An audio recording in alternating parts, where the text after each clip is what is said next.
Good Bird Stories. Rail போகி வீடு தனியா ஒரு பாழடைஞ்ச இரும்பு போகி நின்னுக்கிட்டு இருந்துச்சு. அந்த இரும்பு போகியில இருந்து விழற துரும்புகள் எல்லாமே துணியோட வாழ்க்கையில விழற பனித்துளி மாதிரி இருந்துச்சு. துணி அந்த ட்ரெயின் போகியில தான் பொண்ணு புஜ்ஜி கூட வாழ்ந்துகிட்டு இருந்தா. வெளியில போய் யார்கிட்டயோ கேட்டு கெஞ்சி வாங்கிட்டு வந்த கொஞ்சோண்டு கஞ்சிய தான் பொண்ணு புஜ்ஜிக்காக கொடுத்தா. அவங்க 2 பேருமே பசியில ரொம்பவும் தவிச்சுக்கிட்டு இருந்தாங்க. இருக்கிறது கொஞ்சம் கஞ்சி அப்படிங்கறதுனால பொண்ணோட பசி தீராதுன்னு துணி அவ பங்கையும் புஜ்ஜிக்கு கொடுத்துட்டா. புஜ்ஜி அத பார்த்து, நாளுக்கு நாளா நீங்க ரொம்பவே அவமானத்தை பட்டுக்கிட்டு இருக்கீங்க. மத்தவங்க கிட்ட இருந்து உங்களுக்கு ஒவ்வொரு பேச்சு வந்துகிட்டு இருக்கு. நீங்க படுற கஷ்டத்தை என்னால பார்க்க முடியல. எல்லாரும் உங்களை புத்தி இல்லாதவன்னு சொல்லும் போது என் மனசே உடையிற மாதிரி இருக்குமா. ஏமா அந்த கடவுள் நம்மளுக்கு மட்டும் இவ்வளவு கஷ்டத்தை கொடுக்கறான்? நம்ம தலையெழுத்து ரொம்ப மோசமா இருக்குமா. நம்மளுக்குன்னு வாழ்றதுக்கு ஒரு சின்ன வீடு, படுக்கிறதுக்கு ஒரு கொஞ்சம் இடம், அது கூட நம்மளுக்கு இல்லாம போயிடுச்சேமா. நம்ம வாழ்க்கை இவ்ளோ கேடுகிட்டு போயிடுச்சேமா. நைட்ல குளிர் தாங்காம நீங்க நடுங்கிக்கிட்டு படுத்திருக்கும் போது அத பாக்கும்போது என் நெஞ்சே வெடிக்கிற மாதிரி இருக்குமா. துணி அதை கேட்டு ரொம்பவும் வருத்தப்பட்டா. பழசெல்லாம் நினைச்சதும் ஏதோ நெஞ்சில் அம்பு வந்து குத்துற மாதிரி இருந்துச்சு. வேண்டாம் புஜ்ஜி, அந்த காயத்தை மறுபடியும் தூண்டாத. அந்த நாட்கள் ஞாபகம் வந்தா என் உயிரே போற மாதிரி இருக்கு. உனக்கு சொல்றதுக்கு விருப்பம் இல்லாமையே நான் இவ்வளவு நாள் செத்து செத்து பொழைச்சுக்கிட்டு இருக்கேன். ஒரு மனுஷனோட உயிர் போறதை விட அவனை நம்ப வச்சு கழுத்தறுக்கிறது ரொம்ப கொடுமையானது. விதி நம்ம கிட்ட விளையாடுது. காலம் நம்மளுக்கு பதில் சொல்ல மாட்டேங்குது. இல்லம்மா, எனக்கு உண்மை தெரியணும். நீங்க எவ்வளவு பெரியவங்கன்னு எனக்கு நல்லா தெரியும். நம்மளோட இந்த நிலைமைக்கு யாரு காரணம்னு எனக்கு தெரியணும். நான் உங்க கூட இருந்தா அதுவே எனக்கு ஸ்வர்க்கம். இந்த அநியாயத்துக்கு பின்னாடி இருக்கிற ராட்சசங்க யாருன்னு சொல்லுங்கம்மா. அவங்களுக்கு தகுந்த தண்டனை ஆகணும். அப்பதான் எனக்கு மனசு நிம்மதி அடையும். துணி புஜ்ஜிய கட்டி பிடிச்சுக்கிட்டு தேம்பி தேம்பி அழ ஆரம்பிச்சான். அந்த இருட்டு போகிக்குள்ள அவங்களுடைய அழுகையும் மறைஞ்சு போச்சு. கொஞ்ச நேரத்துக்கு அப்புறமா துணி அவளுடைய கண்ணீரை தொடச்சுக்கிட்டு அவளுடைய பொண்ணு புஜ்ஜிய சமாதானப்படுத்தினா. புஜ்ஜி, இந்த பசி, இந்த பாழடைஞ்ச வீடு, இது என்னோட வாழ்க்கை இல்லம்மா. நீ பிறக்கிறதுக்கு முன்னாடி ஆனந்தபுரம் அப்படிங்கிற ஊர் ஜமீன்தாரரோட பொண்ணுனா. உங்க தாத்தா எனக்கு நிறைய வயலு, அதே மாதிரி அரமனை மாதிரி பெரிய வீட்டை என் பேர்ல எழுதி வச்சாரு. ரோட்ல நடந்து போனா ஜனங்க என்ன கையெடுத்து கும்பிடுவாங்க. என்னோட வார்த்தை தான் அவங்களுக்கு வேத வாக்கு. நம்ம ஊர்ல யாருக்கு எந்த பிரச்சனை வந்தாலும் ஜமீன்தாரர் அம்மா இருக்காங்கன்னு சொல்லுவாங்க. என் கை குடுக்கிற கை, என்னோடது குடுக்கிற கை. ஆனா அந்த கையே பின்னாடி இருந்து கட்டிடுவாங்கன்னு எனக்கு தெரியல.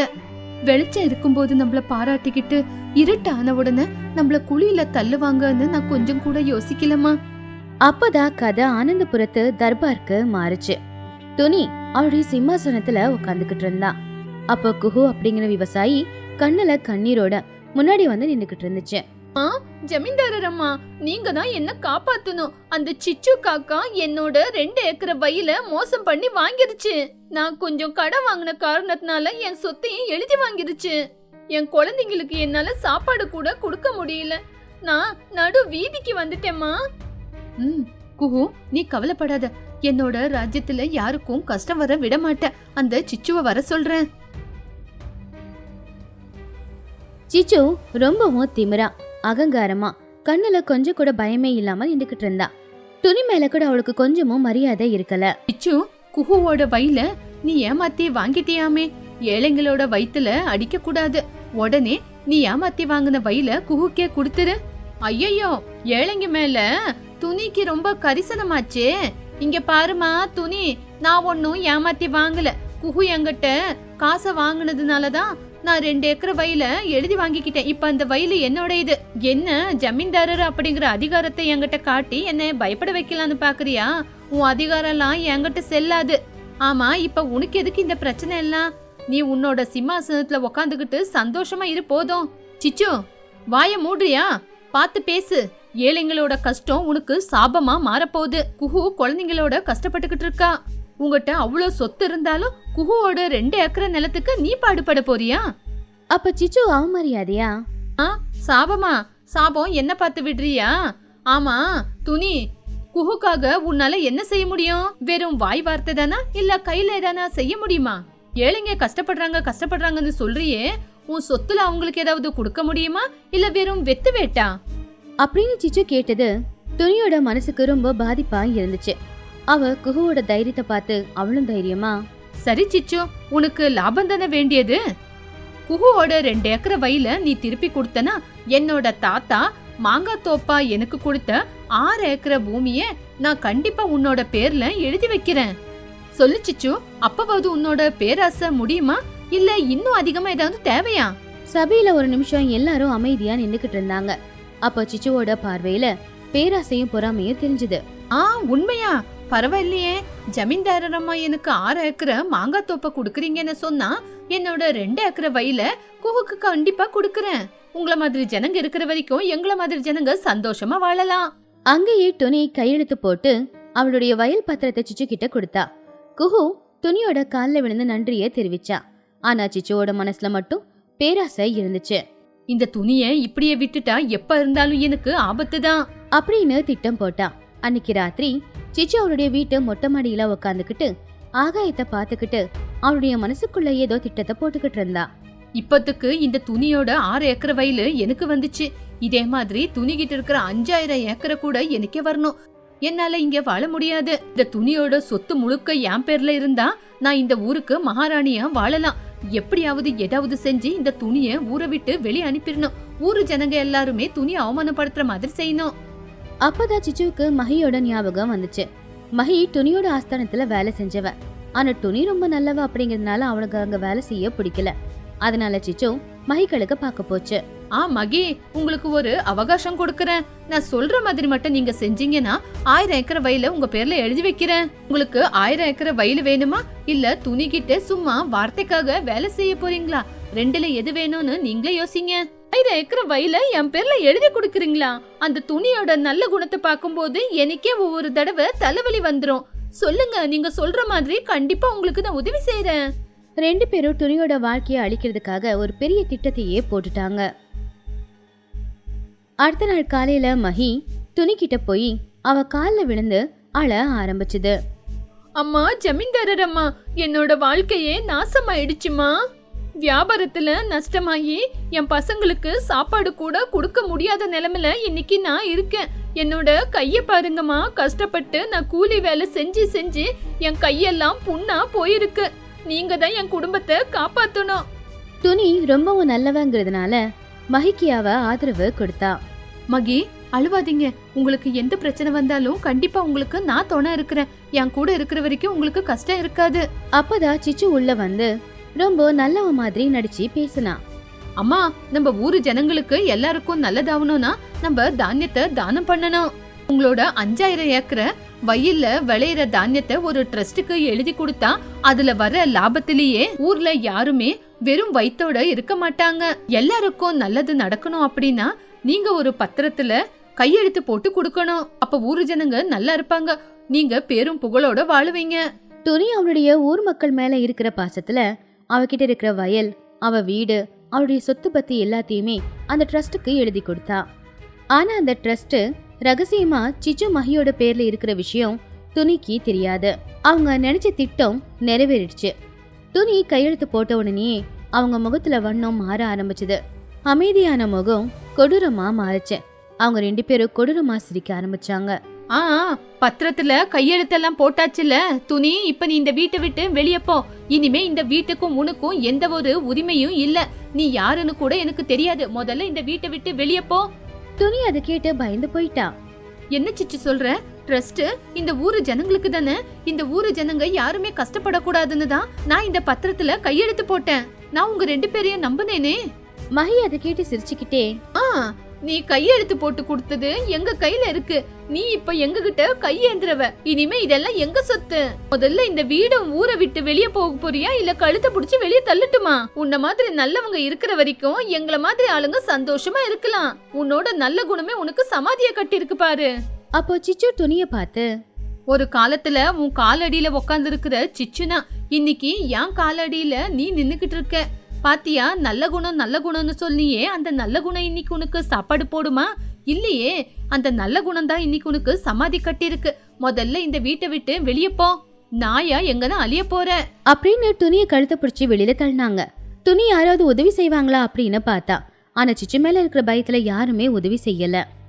துணி வேற வழி இல்லாம கவலையோட கட்டுன துணியோட அந்த ஊரை விட்டு வெளியில நடந்து வந்துகிட்டு இருந்தா. ஆகாய கூட அவளுடைய கஷ்டத்தை தாங்க முடியாம மழைய அழுகைய காட்டுச்சு. இனி வாழ்க்கையே முடிஞ்சுது அப்படின்னு ரொம்பவும் கவலையோட துணி தனியா அந்த மழையில நனைஞ்சு நடந்து வந்துகிட்டு இருந்தா. துணியோட கதையை கேட்டதும் புஜ்ஜிக்கு ரொம்பவும் கோவம் வந்துருச்சு. அவளுக்கு பழித்திக்கணும் அப்படிங்கிற ஆத்திரமும் வந்துச்சு. இப்படித்தான் புஜ்ஜி, அந்த மகியும் சிச்சும் 2 பேரும் என் சொத்தலை எழுதி வாங்கிக்கிட்டு ஊரை விட்டு வெளியே அனுப்பிட்டாங்க. இப்படி ஊரை விட்டு வந்த என்ன உங்க அப்பா நான் இருக்கிறேன் கவலைப்படாதேன்னு என்ன கல்யாணம் பண்ணிக்கிட்டாரு. அவரு உங்க அப்பா ரொம்ப நல்லவருமா. நம்ம நல்லா இருக்கணும்னு இருக்கிற வீட கூட வித்து அவரு துபாய் போனாரு. ஆனா அங்க கூட அவருக்கு கெட்டதுதான் நடந்தது. உங்க அப்பா அங்க போய் சம்பாதிச்சு அனுப்பின காசு கூட சிச்சுவே எடுத்துக்கிச்சு. உங்க அப்பா அங்க என்ன ஆனாருன்னே விஷயம் தெரியல. அந்த சிச்சு மகி எல்லாம் என்ன வேண்டாத பேச்சா பேசினாங்க. அவங்க பேச்சுக்கு தாங்க முடியாம தான் அந்த ஊரை விட்டு இந்த போகிக்குள்ள வந்திருக்கேன். இது நம்மளோட இந்திரபவனம் இல்ல புஜ்ஜி, நம்மளோட கண்ணீரோட கூண்டு. என்னோட தலை எழுத்து இவ்வளவுதான் புஜ்ஜி. இந்த ரயில் போகி எங்கேயாவது போகாதா அப்படின்னு ஏங்காத நாளே இல்ல. புஜ்ஜி அவங்க அம்மாவை கட்டி பிடிச்சுக்கிட்டா. இப்ப அவளுடைய கண்ணுல துக்கம் இல்ல, அதுக்கு பதிலா கோவம். பழிய தீர்த்துக்கிட்டே ஆகணும் அப்படிங்கிற கோவம் மட்டும்தான் தெளிவா தெரிஞ்சது. அம்மா, நீங்க கவலைப்படாதீங்க. நீங்க ராணி. அந்த சிச்சு மகி உங்களை ஏமாத்தி இந்திரபவனத்துல சந்தோஷமா வாழலாம். ஆனா நான் உங்க பொண்ணு புஜ்ஜி, அவங்கள நான் விட மாட்டேன். உங்க கண்ணுல பார்த்த ஒவ்வொரு கண்ணீருக்கும் அவங்க பதில் சொல்லிதான் ஆகணும். அவங்களோட ஆஸ்தானத்தை நான் விலக வைக்காம இருக்க மாட்டேன். உங்களை எப்படியாவது இந்த ஊர்ல இருந்து அந்த ஊருக்கு கூட்டிட்டு போய் நீங்க இழந்த அதே ஆஸ்தானத்துல மறுபடியும் உங்களை ராணியா உட்கார வைப்பேன் நானு. நம்மள பெத்தவங்க எவ்வளவு கஷ்டப்பட்டுக்கிட்டு இருந்தாலும் ஒவ்வொரு பசங்களோட மனசுக்குள்ள அவங்களோட அப்பா அம்மா ராஜா ராணி தான். நீங்க ஜமீன்தாரர் அம்மா இல்லம்மா, அதையும் தாண்டி பெரிய கடவுளம்மா. நம்மளுக்குன்னு நாளைக்கு ஒரு நாள் பிறக்கும். அன்னைக்கு நம்ம ஜெயிக்க போறோம். நம்மள தூக்கி போட்டவங்க நம்ம பின்னாடி வந்து நிக்க போறாங்க. கண்டிப்பா இதுக்கெல்லாம் உங்க பதில் சொல்லிதான் ஆகணும். காலம் உங்களோட கண்ணீரை மறந்துடும். ஆனா கண்டிப்பா உங்க கண்ணீருக்கு நான் பதில் சொல்லுவேன். அன்னைக்கு அந்த சின்ன போகியில சின்னதா ஒரு விளக்கு எரிஞ்சுக்கிட்டு இருக்கும் போது அம்மா பொண்ணோட பாசத்தை பார்த்து அந்த ஆகாயத்துல இருக்கிற நட்சத்திரங்கள் கூட சந்தோஷப்பட்டுச்சு. இந்த கதையில இருக்கிற நீதி என்னன்னா, ஒருத்தங்களை ஏமாத்தி கிடைக்கிற சந்தோஷம் ரொம்பவும் தற்காலிகமானது, நிரந்தரமானது இல்ல. அப்பா அம்மாங்களுடைய முதல் சொத்து அவங்க பெத்த பசங்க தான். மலைகள் மத்தியில் கிராமம். எல்லாருமே அவங்களுடைய மர வீட்டுல தூங்கிக்கிட்டு இருந்தாங்க. நல்ல சில்லுன்னு காத்து வீசிக்கிட்டு இருந்துச்சு. அப்போ லூசி புறா, சிச்சோ காக்கா, டோனி குருவி, சோட்டுக்கிடி அவங்கவுங்க வீட்டு பால்கனில நின்னுக்கிட்டு இருந்தாங்க. அப்போ சிச்சு காக்கா சந்தோஷமா, குட் மார்னிங் ஃப்ரெண்ட்ஸ், பாத்தீங்களா என்னோட டிசிஷன் எவ்வளவு கரெக்டா இருக்குன்னு. இங்க நல்ல சுத்தமான காத்து வீசுது, எந்த ஒரு தோசையும் துரும்பும் இல்ல. நான் பெர்மனண்டா இங்கே செட்டில் ஆக போறேன். உண்மைதான் சிச்சு, இங்க கிளைமேட் நல்லா இருக்கு. ஆனா ஒரு சின்ன பிரச்சனை இருக்கே. என்ன டோனி, பால் பாக்கெட்டா? ஆமா சோட்டு, பால் பாக்கெட்டு தான். பால்கார, அம்மா என்னால அந்த மலை ஏறி வர முடியாது, வேணும்னா நீங்க கீழே இறங்கி வந்து வாங்கிக்கோங்க அப்படின்னு சொல்றான். என்னது, நாம கீழே இறங்கி போகணுமா? அவன் சர்வீஸ் பண்ணணும்ல. சர்வீஸ் கீழே வரைக்கும் தானா, மலை ஏறி வந்து கொடுக்கணும்னா எக்ஸ்ட்ரா சார்ஜ் ஆகும்ன்றான். எப்படியும் எல்லாருக்கும் பால் வேணும்ல, யாராவது ஒருத்தங்க போய் வாங்கிட்டு வரலாம். அப்பதான் பன்னு கீழே எழுந்திருச்சு கண்ணை தொடச்சுக்கிட்டே வெளியில வந்தான். அம்மா குட் மார்னிங், எனக்கு பெட் காஃபி வேணும், நல்லா ஸ்ட்ராங்கா போட்டு கொடு. காஃபியா? போடடே, பால் இன்னும் வரலடா. நீ முதல்ல கீழே போய் பால் கரைக்கிட்ட இருந்து பால் வாங்கிட்டு வா. பன்னு கீழே ஷாக்கிங்கா கீழே பார்த்து, என்னது கீழே போகணுமா? கீழே ஊர் இருக்கா? இது பாதாள மாதிரி இருக்கு. அவ்வளோ தூரம் போய் என்னால பால் கொண்டு வர முடியாதுமா. ப்ளீஸ்மா, நீயே போய் கொண்டு வா, என்னால முடியாது. டேய், நேத்து பொருளை தூக்கிட்டு வந்து நான் ரொம்ப டயர்டா இருக்கேன்டா. நீ சின்ன பையன் தானே, போயிட்டு வாடா. சின்ன பையனா இருந்தா யமலோகத்துக்கு போக முடியுமா? என்னால போக முடியாது. எனக்கு பால் காஃபி வேண்டாம், பிளாக் காஃபி போதும். பிளாக் காஃபிக்கும் தண்ணி வேணும் இல்லையா பன்னு? தண்ணி டேங்க்கும் கீழே தானே இருக்கு. என்னது, தண்ணி கூட இல்லையா? தண்ணி எடுத்துட்டு வர்றதுக்கும் கீழே வரைக்கும் போகணுமா? சாச்சா, இது என்ன வீடோ என்ன வாழ்க்கையோ, இது வீடு இல்ல, நரகம். வேற வழி இல்லாம எல்லாரும் காலி பக்கெட்டு காலி குடத்தை எடுத்துக்கிட்டு மலையை விட்டு கீழே இறங்கி வந்தாங்க. மலையை இறங்குறது ஈஸி தான், ஆனா ஏறுறது தான் கஷ்டம்.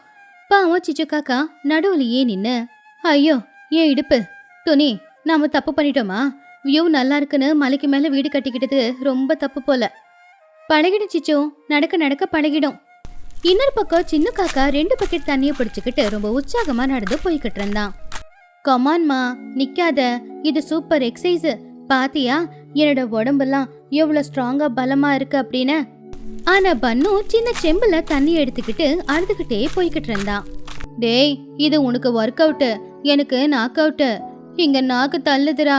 அம்மா ப்ளீஸ்மா லிஃப்ட் வச்சிடுமா ப்ளீஸ். மலைக்கு எங்க இருந்துடா லிஃப்ட் கொண்டு வந்து வைக்க சொல்ற? சரி அப்படின்னா எஸ்கலேட்டர் இல்லைன்னா ரோப்பு. ப்ளீஸ் எதுவுமே இல்லைன்னா என்னை விட்டுடுங்க. நான் இங்கேயே உட்காந்து எப்படியாவது வாழ்க்கைய வாழ்ந்துக்கிறேன். டே சின்னோ, அந்த பன்னுவோட சொம்ப நீயே எடுத்துக்கடா. பாவம் விட்டா செத்துருவான் போல. அம்மா, நோ பெயின் நோ கெயின்.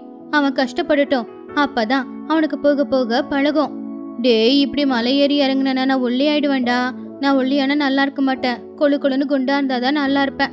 ஐயோ, எனக்கு இப்ப சாப்பிட லட்டு இருந்தா நல்லா இருக்கும். எப்படியோ கஷ்டப்பட்டு மலை ஏறி போய் எல்லாரும் வீட்ல இருந்தாங்க. மதியம் 2 மணி ஆச்சு. இப்போ சமைக்கிறதுக்கு அவங்க வீட்டுல எதுவுமே இல்ல. டோனி, அரிசி பருப்பு எண்ணெய் எதுவும் இல்ல. மறுபடியும் மலை இறங்கணுமா? என்னால முடியாது. என்னாலயும் முடியாது சிச்சோ, காலெல்லாம் இழுக்குது. ஒண்ணு பண்ணலாமா? நம்ம கொக்கோட கடைக்கு கால் பண்ணி ஹோம் டெலிவரி கேட்கலாம். எக்ஸ்ட்ரா பணம் கொடுக்கலாம், மளிகை சாமான் வந்துடும். சிச்சு காக்கா உடனே கொக்குக்கு போன் அடிச்சு, கொக்கு கடைக்காரரா, இங்க மலைக்கு மேல எங்களுக்கு பொருள் எல்லாம் தேவைப்படுது, கொஞ்சம் ஹோம் டெலிவரி கொடுக்குறீங்களா? அதுக்கு கொக்கு, சொல்லுங்கம்மா, என்ன வேணும்? ஒரு 5 கிலோ அரிசி, 2 கிலோ பருப்பு, 1 லிட்டர் எண்ணெய், அப்படியே கொஞ்சம் காய்கறி, இது எல்லாத்தையுமே மலைக்கு மேல அனுப்பிவிடு. டெலிவரி சார்ஜ் 50 ரூபா கொடுக்குறோம். எங்க மேடம், மலைக்கு மேலையா? ஆமா ஆமா, எங்க வீட்டுக்கு தான். மேடம், 50 ரூபாய்ல 500 ரூபாய் கொடுத்தாலும் நான் வரமாட்டேன். மலை ஏறினா எனக்கு முட்டி வலிக்கும். நான் பறவைதான், ஹெலிகாப்டர் இல்ல வெயிட்டு தூக்கிட்டு பறந்து வர்றதுக்கு. வேணும்னா நீங்களே கீழே இறங்கி வந்து வாங்கிக்கோங்க. என்ன கொக்கு இது, கஸ்டமர் தான் கார்டுன்னு சொல்லுவாங்கல்ல. கார்டுனா கோவில் இருக்கணும் மேடம், மலைக்கு மேல ஏன் இருக்கீங்க அப்படின்னு கால் கட் பண்ணிட்டான். சேச்சே, இவன் கால் கட் பண்ணிட்டான். டோனி, இப்ப என்ன பண்றது? மறுபடியும் இறங்கணுமா? அது கேட்டு பன்னு கிளி, நான் வரல. வேணும்னா நான் இன்னைக்கு விரதம் கூட இருந்துக்கிறேன். ஆனா கீழே மட்டும் நான் இறங்கல. எல்லாரும் யோசிச்சுக்கிட்டு இருந்தாங்க. அப்ப பன்னு மலையில மேய்ஞ்சிக்கிட்டு இருக்கிற ஒரு ஆட்டை பார்த்தா. அது மலைய ரொம்ப வேகமா ஏறி வந்துகிட்டு இருந்துச்சு. வாவ், நல்ல ஐடியா. அம்மா, அந்த ஆடை பாத்தியா? அந்த ஆடு மலைய எவ்வளவு வேகமா ஏறுது, எவ்வளவு வேகமா இறங்குது. நாம மலை விட்டு இறங்கவும் வேணாம், ஏறவும் வேணாம். அதோட முதுகுல உட்காந்துக்கிட்டு போயிட்டு தேவையானது எல்லாத்தையும் வாங்கிட்டு வந்தால, அது ஆடு டாக்ஸி. ஆனா பன்னு அது நம்ம பேச்சு கேக்குமா? ஏன் கேட்காது? அதுக்கு 2 வாழைப்பழம் கொடுத்தா போதும். நான் போய் அதுகிட்ட பேசிட்டு வரேன். அப்படி பன்னு 2 வாழைப்பழத்தை எடுத்துக்கிட்டு மலையிறங்கி அந்த ஆடு கிட்ட போனான். கையில இருக்கிற வாழைப்பழத்தை காட்டி, ஆடு, ஒரு டீலுக்கு வரலாம். நான் வாழைப்பழம் கொடுக்கறேன். என்னையும் இந்த பொருளையும் மலைக்கு மேல எங்க வீட்டுக்கு கொண்டு போய் சேர்க்கிறியா? அப்படின்னு ஆடு பழத்தை வாங்கிக்கிச்சு. ஓகே, அப்ப டீல் இல்ல, வா மேல போலாம் அப்படின்னு கஷ்டப்பட்டு பன்னு பொருளோட சேர்ந்து ஆட்டோட முதுகுல ஏறி உக்காந்துட்டான். போலாம், சீக்கிரமா, எனக்கு லேட் ஆகக்கூடாது. ஆடு வேகமா ஓட ஆரம்பிச்சுது. ஆனா அது பன்னு சொல்ற வழியில போல. அதோட விருப்பத்துக்கு கல்லு முள்ளு மேடு பள்ளம் இருக்கிற இடமா ஓடுச்சு. டே, அந்த பக்கம் இல்லடா, அந்த பக்கம் முள்ளுடா, பொதறிடா, ஐயோ இந்த பக்கம் தாண்டா வழி. ஆனா பன்னு சொல்ற எதையுமே ஆடு கேட்கவே இல்ல. அது ஓடுற வேகத்துக்கு பன்னு எகிரி எகிரி விழுந்துகிட்டு இருந்தான். கடைசியில ஒரு இடத்துல அந்த ஆடு டக்குன்னு நின்ன உடனே பன்னு பறந்து போய் ஒரு பள்ளத்துல விழுந்துட்டான். ஐயோ, என் இடுப்பு, என் காலு. சிச்சி, இந்த ஆடுக்கு டிரைவிங் வராது போல, லைசன்ஸும் இருக்காது. அதான் என்ன கொண்டு வந்து பள்ளத்துல தள்ளிடுச்சு. மேல இருந்து சிச்சி சோட்டி இத பார்த்து சிரிச்சுக்கிட்டு இருந்தாங்க. டேய், ஆட்டுக்கு டிரைவிங் வருமாடா? லூசு மாதிரி பேசாம மேல ஏறி வா. அன்னைக்கு சாயந்தரம் எப்படியோ எல்லாரும் தேவையான பொருளை வாங்கிட்டு வந்தாங்க. அப்ப ஊரோட தலைவியான மகிக்கழுகு மலைக்கு மேல இருக்கிற வீட்டுல இருக்கிறப்போ எல்லாரும் அதோட வீட்டுக்கு போனாங்க. வணக்கங்க மகி, எங்களால இந்த மலையில வாழவே முடியல, அதனால உடனே எங்களுக்கு ஒரு லிஃப்ட் வேணும். ஆமா பாட்டி, ப்ளீஸ் லிஃப்ட் வைங்க. லிஃப்ட் வைக்க முடியலன்னா ஒரு டோலியாவது வைங்க. 4 புறாவை வேலைக்கு வச்சுக்கோங்க. அவங்க அந்த பல்லக்குல என்ன உட்கார வச்சுட்டு கூட்டிட்டு போயிட்டு வரட்டும். அப்போ புறா அங்கதான் இருந்துச்சு. என்னடா சொன்ன? நாங்க உன்னை சுமக்கணுமா? அது முடியாது, நீ ஒரு மூட்டை சைஸ்ல இருக்க. அப்போ மகிக்கழுகு, ஐயோ பைத்தியக்கார பசங்களா, மலைக்கு மேல வீடு கட்டிக்கணும்னு ஆசைப்பட்டது நீங்க, இப்ப லிஃப்ட் கேட்டா எப்படி? அதான் உங்களுக்கு ரெக்க இருக்குல்ல, பேசாம பறக்க வேண்டியது தானே. நாங்க சும்மா இருந்தா பறந்து போலாம், ஆனா கையில பொருளை வச்சுக்கிட்டு எப்படி பறந்து போறது? பேலன்ஸ் மிஸ் ஆயிடும்ல. அதான் எங்களுக்கு இதுக்கு ஒரு சொல்யூஷன் வேணும். சரி சரி, அப்போ நீங்களே ஏதாவது ஐடியா கொடுங்க. என்கிட்ட ஒரு ஐடியா இருக்கு. நாம மலைக்கு கீழே இருக்கிற மரத்துக்கும் நம்ம வீட்டுக்கு பக்கத்துல இருக்கிற மரத்துக்கும் ஒரு கயிறு கட்டி நடுவுல ஒரு கூடைய வச்சிடலாம். அந்த கூடை கீழே போய் அதுல அங்க இருக்கிறவங்க பொருளை போட்டா கயிறு இழுத்ததும் அது மேல வர மாதிரி பண்ணிக்கலாம். இது சூப்பர் ஐடியா சிச்சு, நம்ம இப்படியே பண்ணிடலாமே. ஆண்டி, பொருளை மட்டும் இல்ல, நானும் அந்த கூடையில உக்காந்துக்கிறேன், என்னையும் கீழே மேல கூட்டிட்டு போங்க. சரி சரி, அப்படின்னா இப்பவே டெஸ்டிங் பண்ணி பாத்துடலாம். ஒரு கூடை எடுத்துட்டு வாங்க. அவங்க ஒரு பெரிய கூடையை கொண்டு வந்து அதுல கயிறை கட்டி விட்டாங்க. நான் முதல்ல இந்த கூடையில கீழே போறேன், அதுக்கப்புறமா என்ன மேலே இழுங்க, ஃப்ரீ ரைடு. வேணாண்டா, கயிறு இருந்துச்சுன்னா அப்புறம் அவ்வளவுதான். ஒன்னும் ஆகாதுமா, இது சிச்சி ஆண்டியோட ஐடியா இல்ல, பர்ஃபெக்டா இருக்கும். பன்னு கூடையில உக்காந்துக்கிட்டான். மேல இருந்து சோட்டு சிச்சு துணி 3 பேரும் கயிறை விட்டாங்க. பன்னு மெதுவா காத்துல கீழே இறங்கி வந்தான். அவனுக்கு அது சந்தோஷமா தான் இருந்துச்சு. ஆஹா, ஓஹோ, நான் காத்துல பறக்கிறேன், ஊஹூ. ஆனா பாதி தூரம் போனதும் கயிறு திடீர்னு நின்னுடுச்சு. கூட அசையில. பன்னு பாதியில தொங்கிக்கிட்டு இருந்தான். என்னாச்சு? திடீர்னு இந்த இடத்துல கூட ஏன் நின்னுச்சு? தெரியலடா, கயிறு எங்கேயோ மாட்டிக்கிச்சு போல, அதான் கீழே விட முடியல. ஐயோ, வெயிட் வேற அதிகமா இருக்கு. பன்னு, நீ உண்மையிலே ரொம்ப குண்டுதான் போலடா. பாவம் பன்னு கிளி பயந்துக்கிட்டே, அம்மா இப்படியே விட்டுடாதீங்க, காத்துல கூட அசையும் போது எனக்கு வாமிட் வர மாதிரி இருக்கு.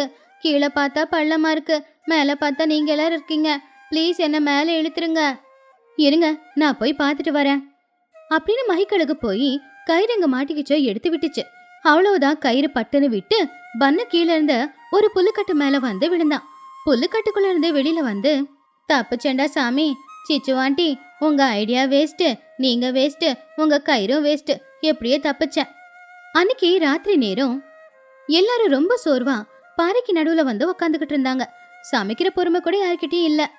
ஃப்ரெண்ட்ஸ், ஒரு விஷயம் நல்லா தெரியுது, மலைக்கு மேல வியூ நல்லா தான் இருக்கும், ஆனா இங்க வாழ்றது ரொம்ப கஷ்டம். நம்ம தேவையில்லாம இங்க வந்துட்டோம். ஆமா டோனி, இந்த பன்னுவை வச்சுக்கிட்டு என்னால ஒன்னும் முடியல. அவன் இன்னைக்கு புல்லுல விழுந்தான், பள்ளத்துல விழுந்தான், நாளைக்கு எங்க விழுவானே தெரியாதே. எனக்கும் அது புரியுது. இந்த இடம் பார்க்க நல்லா இருக்கும், ஆனா வாழ்றதுங்கிறது கஷ்டம். வேணாப்பா, நாம எல்லாரும் நம்ம ஊருக்கே போயிடலாம். Super, old is gold. அங்க நான் வீட்டுக்கு பக்கத்திலேயே சமோசா வண்டி வேற இருக்கும். இங்க காத்து தவிர வேற எதுவுமே இல்ல. ஆனா நான் ரொம்ப மிஸ் பண்ணுவேன்.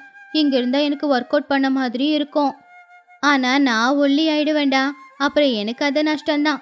அதை கேட்டு எல்லாரும் சிரிச்சாங்க. அடுத்த நாள் எல்லாரும் அவங்கவுங்க பொருட்களை எடுத்துக்கிட்டு கீழே இருக்கிறவங்க ஊருக்கே வந்துட்டாங்க. இப்போ அவங்களுடைய ஊரு தான் அவங்களுக்கு சொர்க்கம் மாதிரி தெரிஞ்சுது. கீழே இருந்து மலைக்கு மேல பார்க்கும்போது அவங்க எல்லாருக்குமே கவலையா தான் இருந்துச்சு. ஆனா வாரத்துக்கு ஒரு தடவை ஒரு பிக்னிக் போயிட்டு வர மாதிரி அந்த மலைக்கு மேல இருக்கிற வீட்டுக்கு போயிட்டு வரலான்னு எல்லாரும் முடிவெடுத்தாங்க. ஆனா பன்னு மட்டும் மலை பக்கம் திரும்பி கூட பார்க்காம ஓடியே போயிட்டான். இந்த கதையில இருக்கிற நீதி என்னன்னா, வசதி இல்லாத இடத்துல